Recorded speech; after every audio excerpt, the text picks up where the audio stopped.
अस्सलामुअलैकुम। आज हम बात करने वाले हैं क्वेश्चन टैग्स के बारे में, ख़ास तौर पर उन ट्रिकी क्वेश्चन टैग्स की जो अक्सर इम्तिहानात में हमारे नंबर्स कटवा देते हैं। लेकिन फ़िक्र न करें, आज हम इनको समझने और हल करने के कुछ बहुत ही आसान तरीके सीखने वाले हैं। अक्सर ऐसा होता है ना कि इम्तिहान में ये छोटे छोटे ट्रैप्स या जाल बिछाए जाते हैं और हम उनमें फंस जाते हैं, खास तौर पर ग्रामर में। लेकिन आज हम इन मुश्किलों को ही अपनी ताकत में बदल देंगे और सीखेंगे कि उन्हें आसानी से कैसे हल किया जाए। तो आज का हमारा सफ़र कुछ इस तरह का होगा। सबसे पहले हम ये समझेंगे कि मुम्तहिन ये जाल बिछाते कैसे हैं। फिर एक एक करके 4 अहम उसूल सीखेंगे। उसके बाद आपको एक ज़बरदस्त चीट शीट मिलेगी और आखिर में हम एक छोटे से टेस्ट के ज़रिए अपनी सारी लर्निंग को पक्का करेंगे। तो आइए अपने पहले हिस्से का आगाज करते हैं। देखिए, मुम्तहिन अक्सर आपकी ग्रामर की गहरी समझ को जांचने के लिए कुछ खास क्वेश्चन टैग के पैटर्न्स इस्तेमाल करते हैं। ये देखने में तो बहुत आसान लगते हैं, लेकिन इनमें अक्सर कोई ना कोई बारीक नुक्ता छुपा होता है। तो अब मसले से हल की तरफ बढ़ते हैं। ये जो 4 स्मार्ट रूल्स हम आज सीखने वाले हैं, ये वो टूल्स हैं जो आपको इन तमाम मुश्किलात पर काबू पाने में मदद देंगे और इम्तिहान में अच्छे नंबर दिलाएंगे। हमारा पहला चैलेंज है इम्पेरेटिव सेंटेंसेस, यानी हुक्मिया जुमले। ये वो जुमले होते हैं जिनमें कोई हुक्म, दरखास्त या नसीहत की जाए। उनके क्वेश्चन टैग्स आम उसूलों से ज़रा हटकर होते हैं। अच्छा, इस उसूल के ना 2 हिस्से हैं। पहला हिस्सा ये है कि अगर हुक्म पॉजिटिव है, जैसे ओपन द डोर, तो आप टैग में विल यू या वोंट यू दोनों इस्तेमाल कर सकते हैं। लेकिन जो दूसरा हिस्सा है ना, वो ज़्यादा अहम है। अगर हुक्म नेगेटिव है, जैसे डोंट मेक अ नॉइस, तो टैग हमेशा और सिर्फ विल यू ही होगा। ठीक है, अब चलते हैं अपने अगले उसूल की तरफ। ये उन अल्फाज के बारे में है जो बज़ाहिर तो पॉजिटिव लगते हैं, लेकिन ग्रामर के लिहाज से वो पूरे जुमले को नेगेटिव बना देते हैं। हार्डली, रेयरली और सेल्डम जैसे अल्फाज अक्सर स्टूडेंट्स को कंफ्यूज कर देते हैं। याद रखिए, ये अल्फाज जुमले में नॉट का काम करते हैं। तो अगर जुमले में इनमें से कोई भी लफ्ज़ मौजूद हो, तो समझ जाएं कि जुमला नेगेटिव है और उसका क्वेश्चन टैग हमेशा पॉजिटिव होगा। चलिए, इन मिसालों से बात और भी वाज़ेह हो जाएगी। पहली मिसाल देखें।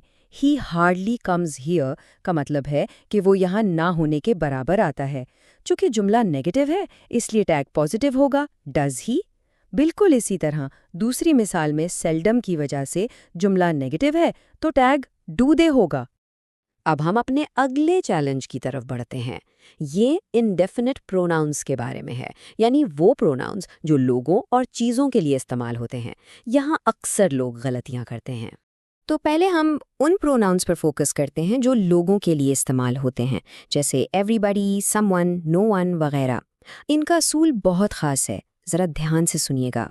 यहाँ 3 अहम बातें हैं जो आपने जहन में बिठा लेनी है। पहली बात, एवरीबॉडी या समन जैसे अल्फाज से शुरू होने वाले जुमलों के टैग में प्रोनाउन हमेशा दे आएगा। दूसरी बात, चूंकि दे जमा यानी प्लूरल है, तो हेल्पिंग वर्ब भी प्लूरल ही इस्तेमाल होगा, जैसे इज़ की जगह आर और हैज़ की जगह हैव। और तीसरी बात, नोबडी या नो वन वाले जुमले खुद नेगेटिव होते हैं, इसलिए इनका टैग पॉजिटिव होगा। अब ज़रा इन मिसालों को गौर से देखें। एवरीवन हैज़ अराइव्ड में एवरीवन की वजह से हमने प्रोनाउन दे इस्तेमाल किया और दे के साथ हैज़ नहीं बल्कि हैव आता है, इसीलिए सही टैग है हैवंट दे। दूसरी मिसाल देखें। नोबडी इज़ परफेक्ट, यहाँ नोबडी की वजह से टैग पॉजिटिव है और प्रोनाउन दे के साथ इज़ की जगह आर इस्तेमाल हुआ है। अच्छा, अब आइए उन प्रोनाउंस की तरफ बढ़ते हैं जो चीज़ों या तस्वुरात के लिए इस्तेमाल होते हैं, जैसे एवरीथिंग, समथिंग और नथिंग। चीज़ों के लिए उसूल थोड़ा आसान है।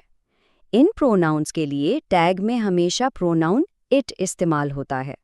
बस एक बात याद रखनी है, लफ्ज़ नथिंग खुद नेगेटिव है, इसलिए इसका क्वेश्चन टैग हमेशा पॉजिटिव होगा। ये मिसालें इस उसूल को बिल्कुल साफ कर देती हैं।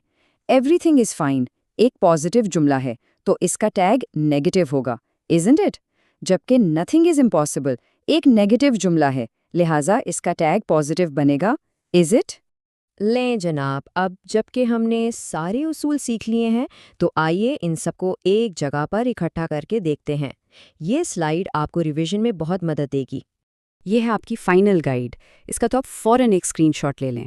دیکھیں، منفی حکم کے لیے ویل یو، ہارڈلی، سیلڈم جیسے الفاظ کے لیے ہمیشہ پازیٹیو ٹیگ، ایوری بڈی سم ون کے لیے دے اور پلورل ورب، نو بڈی کے لیے پازیٹیو ٹیگ کے ساتھ دے، اور آخر میں ایوری تھنگ کے لیے اٹ اور نتھنگ کے لیے پازیٹیو ٹیگ کے ساتھ اٹ. اور اب وقت ہے آخری حصے کا. یہاں آپ نے جو کچھ بھی سیکھا ہے اسے آزمانے کا موقع ملے گا. اس سے آپ کی سمجھ اور بھی مضبوط ہو جائے گی. تو یہ رہے آپ کے پہلے 2 سوالات.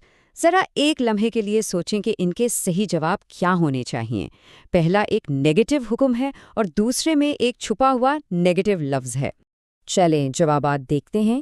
پہلے کا جواب ہے ول یو، کیونکہ ہم نے سیکھا تھا کہ منفی حکم کا ٹیگ ہمیشہ یہی ہوتا ہے. دوسرے کا جواب ہے ڈز شی، کیونکہ ریئرلی نے جملے کو نیگیٹو بنا دیا ہے، اس لیے ٹیگ پازیٹیو ہوگا. اب اگلے 2 سوالات یہ پروناؤن والے مشکل اصولوں پر مبنی ہیں. ذرا ایوری بڈی اور نو بڈی کے اصولوں کو یاد کریں. ٹھیک ہے، تو تیسرے سوال کا صحیح جواب ہے آنٹ دے. ایوری بڈی کے لیے پروناؤن دے اور دے کے ساتھ ورب آر استعمال ہوگا. چوتھے سوال کا جواب ہے ڈڈ دے. نو بڈی کی وجہ سے ٹیگ پازیٹیو ہے اور پروناؤن دے استعمال ہوا ہے. یہ ہمارا آخری سوال ہے. اس میں نتھنگ والا اصول استعمال ہو رہا ہے. سوچیں اس کا درست ٹیگ کیا ہو سکتا ہے؟ اور اس کا صحیح جواب ہے کین اٹ.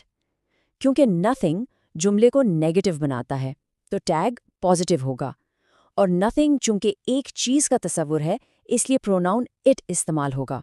تو آخر میں اگر آپ صرف یہ 3 باتیں بھی یاد رکھ لیں تو آپ کا کام ہو جائے گا.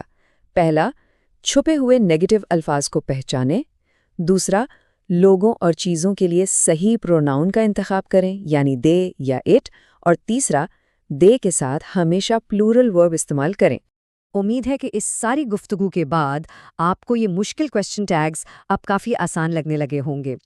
ان اصولوں کو اپنی پڑھائی میں استعمال کریں اور امتحانات میں کامیابی حاصل کریں. اللہ حافظ.